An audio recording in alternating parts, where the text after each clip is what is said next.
ఈరోజు fair price షాపులు ఉన్నాయి. ఫేర్ ప్రైస్ షాపుల ద్వారా మనకు నిత్యావసర వస్తువులన్నీ ఇస్తున్నాం. వీళ్ళు వచ్చి దగ్గర 2,000 కోట్ల రూపాయల పైన అప్పులు చేసి ఎండి అని పేరు పెట్టి ఏదో ఇంటింటికి రేషన్ ఇస్తామని వీళ్ళు ఇష్టం వచ్చినప్పుడు వచ్చి రోడ్డు మీద నిలబడుకొని అందరినీ పరిగెత్తరమ్మని చెప్పే పరిస్థితికి వచ్చారు. ఎవరు అడిగారని చెప్పి అడుగుతున్నాం.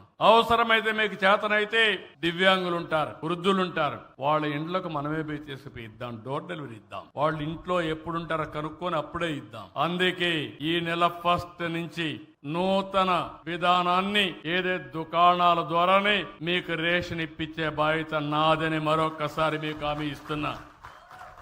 దీనివల్ల మీరు ఎప్పుడైనా వెళ్ళొచ్చు. రేపటి నుంచి మీరు ఫ్రీగా ఉన్నప్పుడు వెళ్ళి తెచ్చుకుంటారు.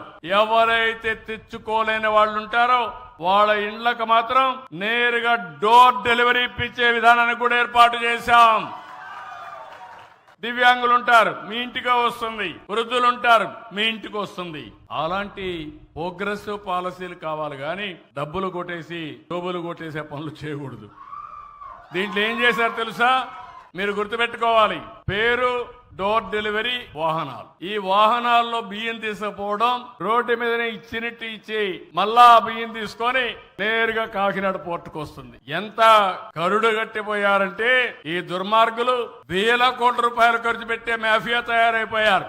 రాజకీయ నాయకులు కొనే పరిస్థితికి వచ్చారు, ఆఫీసర్లు కొనే పరిస్థితికి వచ్చారు, మాఫియాలుగా తయారైపోయారు. నేను ఒకటే చెప్తున్నా, నాకు అన్ని తెలుసుకొని చెప్పడంలో ఇక్కడ వాళ్ళ కొవ్వు ఎంత ఉందంటే నా దగ్గర కూడా వచ్చే పరిస్థితికి వస్తున్నారు. కాబట్టి వార్నింగ్ ఇస్తున్నా, మాఫియాలు జాగ్రత్తగా ఉండండి. ఎవ్వడు మిమ్మల్ని కాపాడలేడు.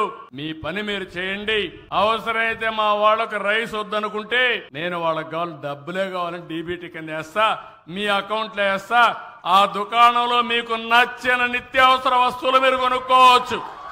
కావాలంటే బియ్యం కొనుక్కోండి, లేకపోతే ఇంకొక పక్కన పోతే మీకు కావాలంటే చక్కెర కొనుక్కోండి, పండారాలు కొనుక్కోండి, గోధుమలు కొనుక్కోండి, కూరగాయలు కొనుక్కోండి. నాకు ఏం బాధ లేదు. కానీ పేదవాడికి ఇచ్చే డబ్బులు పేదవాడికి చేరాలి.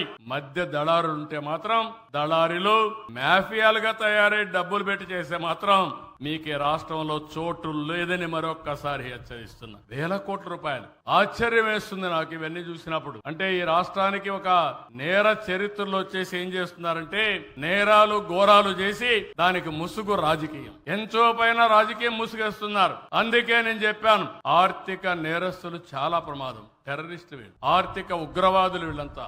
వీళ్ళు సమాజాన్ని అతలాకుతలం చేయాలనుకుంటున్నారు. వీళ్ళ ఆటలు సాగనీయకుండా చేస్తామని చెప్పి నేను మీకు తెలియజేసుకుంటూ